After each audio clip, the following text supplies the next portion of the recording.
The Provoke Podcast, brought to you by Provoke Media and produced by the international broadcast specialist Marketeers. Hi, and welcome to, I always call it the Provoke Media Podcast. We are doing a video cast today.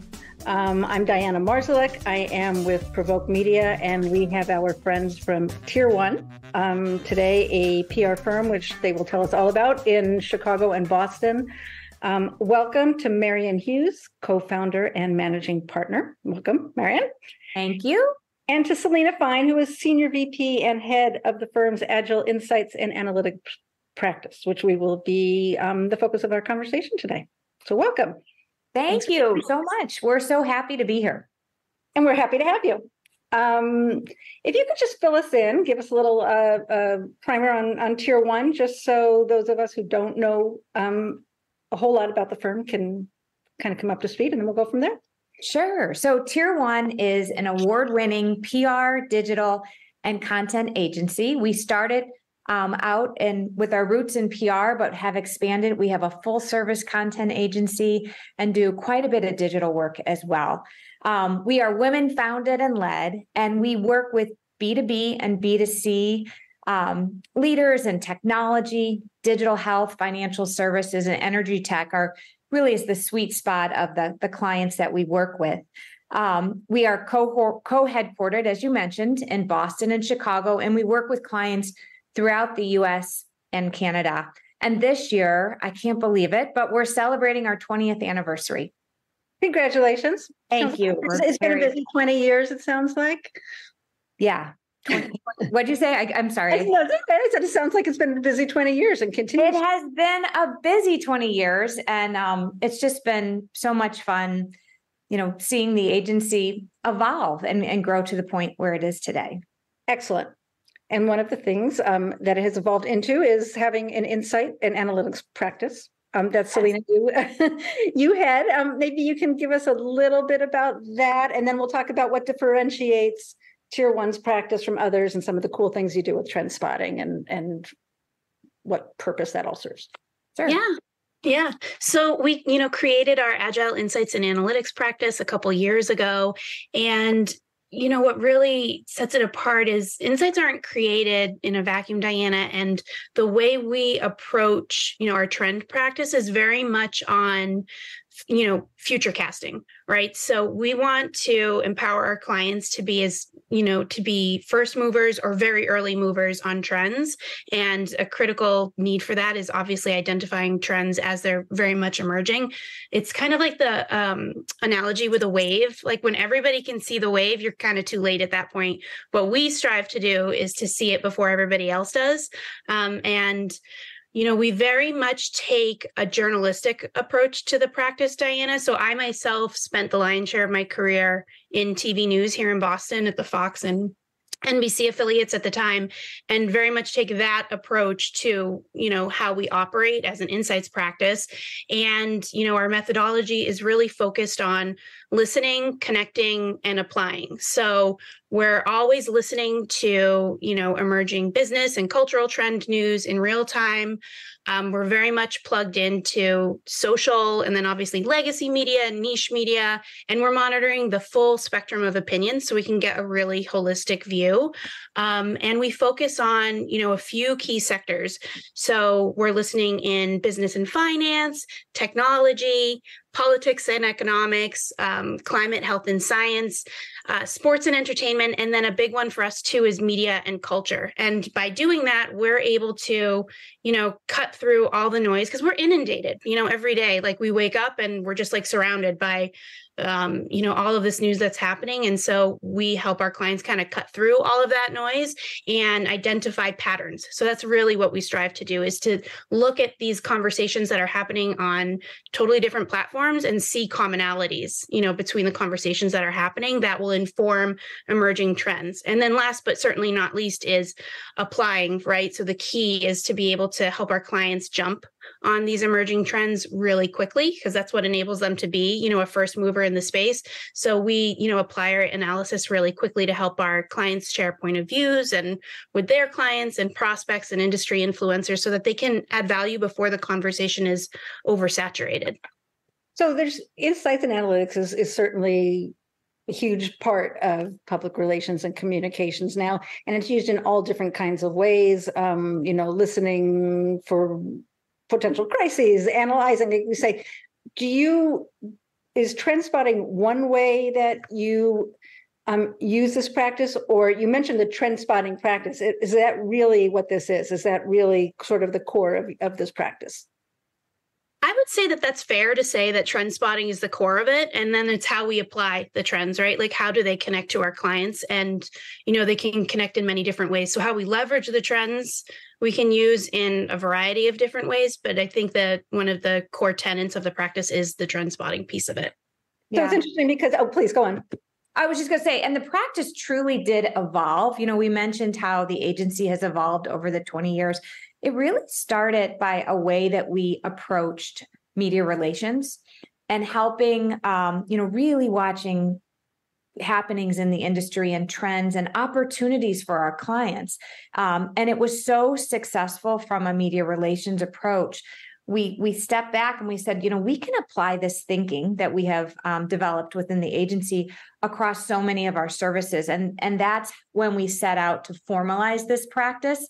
And I think one thing, as part of that formalization of the practice, we do have our insights and analytics experts, so the trend spotting experts within the practice. But what we did as we institutionalized it is we really have taught everyone within the agency how to be a trend spotter and how to have these conversations, how to open the dialogue across the agency, because we're all seeing things, in different ways. And so really it's opening that dialogue and getting everyone within the agency talking and sharing perspectives and being part of this process and, working with the Agile Insights and Analytics practice. I love the conversation, and in my head, I'm thinking, well, we could be talking pop culture here. As much as you're B2B, you do tech and B2C, but right. in sort of these some of the highly regulated industries and all of that. But you could be doing People magazine. I mean, when you talk trends, right? It's not what we think of in this, or at least not what I think of in this sort of way in being devoted to a trend. And what do you consider a trend? I mean, how do you know that what you're hearing or what you're about to hear is a trend or going to be a trend? That's taking a leap, right?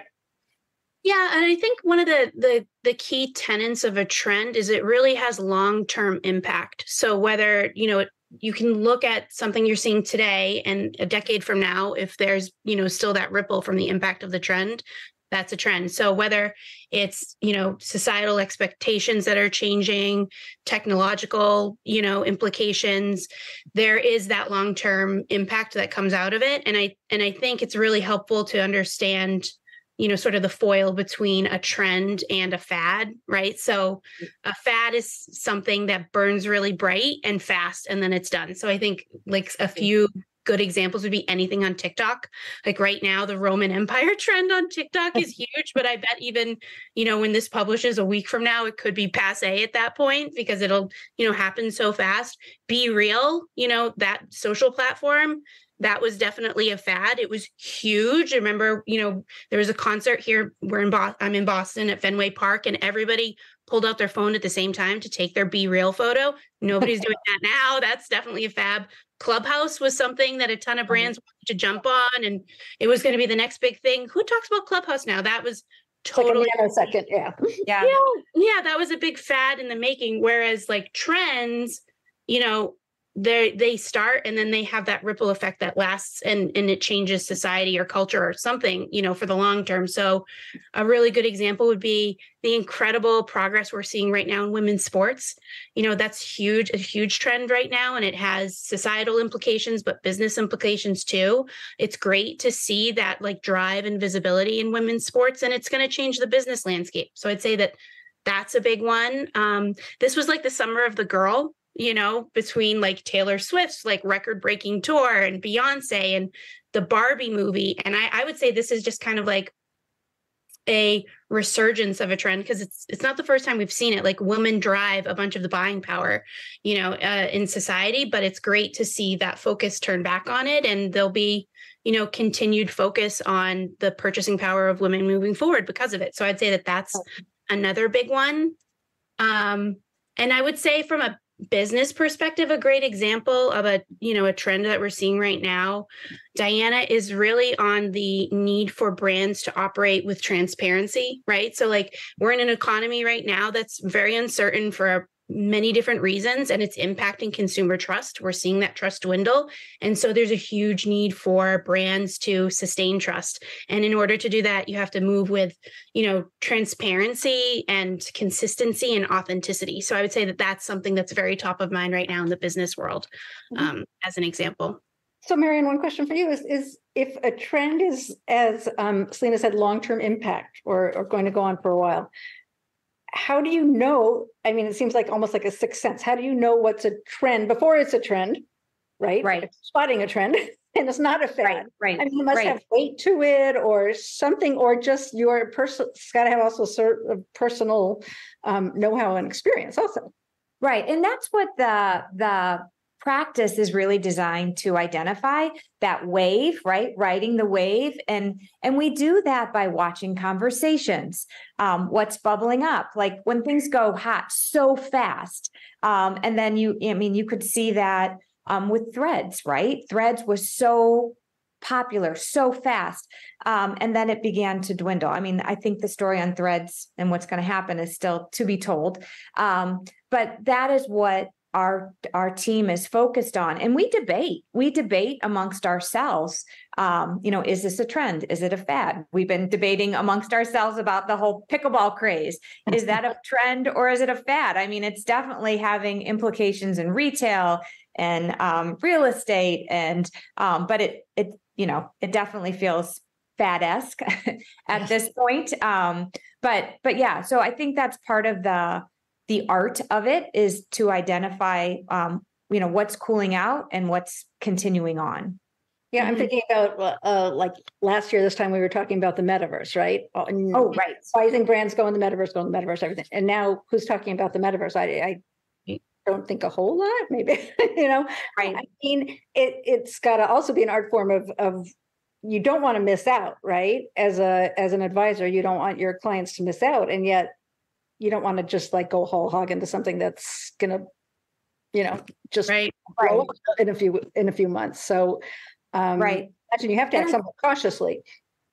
Right, and that's where the practice is so focused on connecting the dots between the clients and their business values and their business goals, because every trend is not going to be relevant to every brand. And so, what we try to do is, create a clearer picture of the opportunities that are right for our clients. Mm-hmm. And what are the actual tools that you use? Is it AI, or you said listening tools? What is the tools? And take us a little bit, if you can, through the process of, I guess, identifying a trend. What goes into that? Yeah, so we have like a bunch of different levers in our toolbox, Diana, that we tap into as far as listening goes. AI is definitely one of them. And, I think there's a lot of opportunity to get further ingrained into it with the practice in the future. But we tap into AI tools when it comes to, monitoring for spikes in the media and certain conversations that are happening. So that's one of the tools. But we're also, very ingrained, in social listening. So when I was in TV news, Diana, there was always this saying that TV follows print. Mm-hmm. And today it's really that print follows social. So social is really the genesis for a ton of the conversations we're seeing happening. So it's really important to be, very well versed in the space and be listening to the right people. So I was actually in TV news and I'm going to date myself now, when Twitter came on the scene, and it was huge because I went from clipping hard copies of Boston Globe stories to just monitoring them in real time online, And it was like a game changer for the industry because we were able to hop on things so much quicker. And so we definitely use, social listening as a big foundational piece, and making sure, it's a living, breathing group that we're monitoring. So it's, we're always adding to it, but we want to make sure we're following all the players related to legacy media. We've seen this huge trend of, journalists just, uprooting and going to platforms like Substack so they can get in front of their audiences directly. So we're monitoring that emerging media group too. Any influencers, that would be relevant for our clients that we need to, change makers. We're all monitoring that. So that's another key piece in addition to the AI of how we listen. And then obviously, traditional media, we're always listening to, but even more than that, Diana, and I think this goes back to kind of your comments about there's an art to listening, is even just in our daily lives, listening to, right. We'll hear things popping up. Like one of the things we're talking about in an upcoming trend report that we have is biohacking. And yeah, we saw that a little bit in the media, but I, in my personal life, saw people talking about, things that they were getting into that touched on biohacking. And so that's, something that we definitely try to stay present and, just recognize when we're hearing things just in our day-to-day lives too, that could inform, patterns. Right. Patterns is key. And I think having a very, diverse team on our Trendspotting, our insights and analytics group is really important. So we know how important it is to be bringing in all different perspectives. And I think that's also where having the open line of communication and having this trend watching channel for our whole agency to participate in really helps us broaden our listening. Mm-hmm. That's such a good point, Marian, because if we have if our insight team was made up of a bunch of 20 somethings that are all just tapped into TikTok, we're missing this whole other group. So it's so we really do strive to have members on our team who are in different phases of their lives, interested in different things, and just bringing all of those diverse perspectives. So we're getting a really good holistic view. Could you share any examples of how Trendspotting, how you've used it with, or your clients have used it? Sort of tell us the action story behind all this, or out of all this. So many different ways. Yeah, so many different ways. I think a really fun example is we have a client in the financial services space, Diana, and around sort of the trend with the race to space with Bezos and Elon Musk. We were thinking, we have this client in financial services. They have savings accounts that you can, create buckets for. And we were wondering, I wonder if anybody is saving up to go on one of these trips to space. Wouldn't that be wild? So we did some digging, and it turns out that actually a substantial percentage of their customers were saving to go to space, which was crazy. And so we reached out to Fast Company, and it created a feature story for our client, which was great, which was very interesting and unexpected. And I think that being unexpected can be, such a great differentiator. It was a fun story, connected back to our client's business, and, gave them this great feature opportunity. Another example is, we had one of our clients' CTOs was looking to create a really differentiated executive speaking platform. So we tapped our insights team to do some very nuanced and in-depth white space research to inform what are CTOs in the space talking about? And more importantly, what are they not talking about that could be an opportunity for this executive to own? And we were able to identify something that we're very excited about. Nobody's talking about in the space yet. Our client's super excited about, and we're going full steam ahead creating this platform around it. So a couple very valuable examples where that's the sequel. That's the sequel. Yeah. And we're entering. Yeah, we're entering planning season, right? And so if you think about, this is a really helpful tool for helping our clients, develop campaigns that will stick. So it's a great addition to brainstorming to help our clients think more creatively. And we actually have a product that comes out of the insights and analytics group. It's our What's Next Now newsletter, and it comes out once a month. It's free for our clients, and it's also available to others via Substack, but it really breaks down trends on a monthly basis, which can be a really helpful tool for clients as they brainstorm creative programming. Yeah. No, go on. I keep interrupting you. Go on. Oh, not at all. I was just going to say, and it, that the monthly report Marian's talking about is, focused on those key sectors that I had mentioned earlier, Diana, and it's very dynamic in nature. So if there's news happening in media and culture, which I think is actually probably the only sector that is in our report every single month because it's just so it's just so crazy. But we just include the stuff that we're seeing bubbling up and keep it pretty dynamic that way. Tell me a little bit about this working for the B2B sector, because, the B2C sector is a little more easier to get your arms around. Right. Mm-hmm. Yeah. So I would say what's really interesting there is, yes, we monitor for consumer facing stuff, but also B2B. But the thing that I would say there is so many things start in culture that then bleed into the B2B space, Diana. So like, for example, ESG, huge in the B2B space. That actually started in culture because consumers just had changing expectations around, how brands were behaving in sustainable ways. And so it started there and then bled into it. So we think that, there are definitely so many things that their genesis is in culture that then spread into the B2B space. So I think it's always very helpful for us to keep a firm understanding on how culturally things can impact that space. But then we also do, monitor in the B2B space directly to learn, what's going on there. And we'll start there as well. Right. I mean, we have a lot of clients in the prop techs, property technology space and corporate real estate. And it's so interesting to look at how the hybrid work model and consumers' interest in working at home and having more time with their families has impacted corporate real estate and working downtown, and even retail, like how we shop, how the retail environment has changed because of the way consumers shop. Downtown, they're talking about a whole reinvention of the office buildings and the way that we work, all based on consumer preferences. Absolutely. Thought leadership, does this affect thought leadership and opportunities for your clients to be out there? Yeah. I mean, that trend spotting practice as is a huge thought leadership driver. It helps us identify white spaces to own that our clients can participate in. Mm-hmm. Yeah, I would say,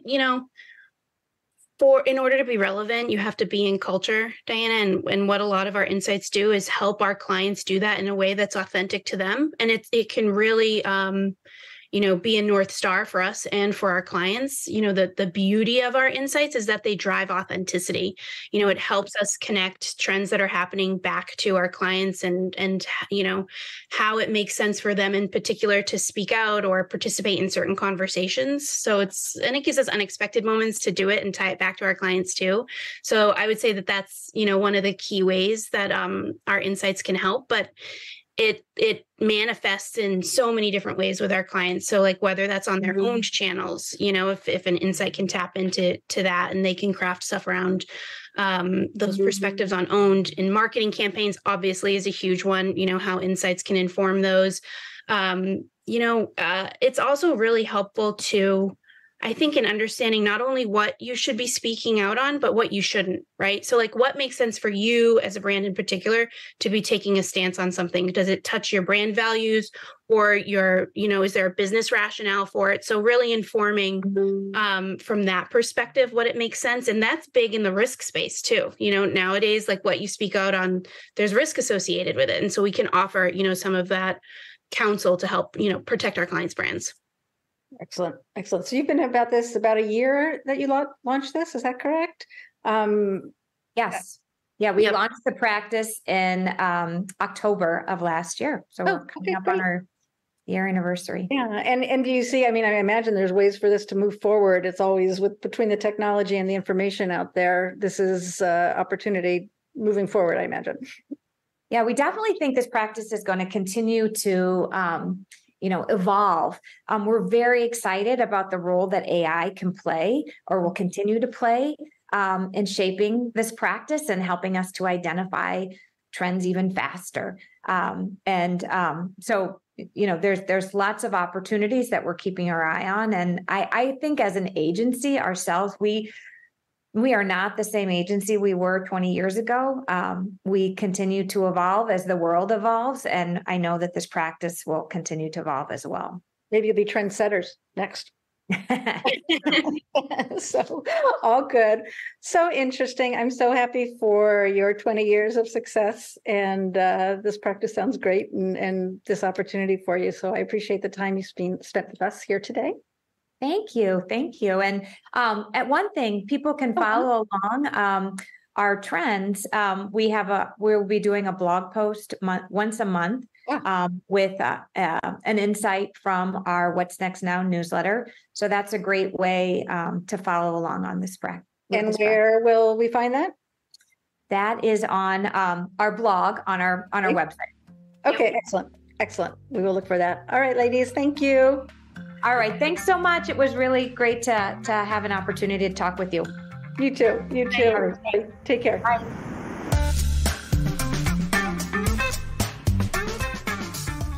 You've been listening to the Provoke podcast, brought to you by Provoke Media and produced by the international broadcast specialist Marketeers.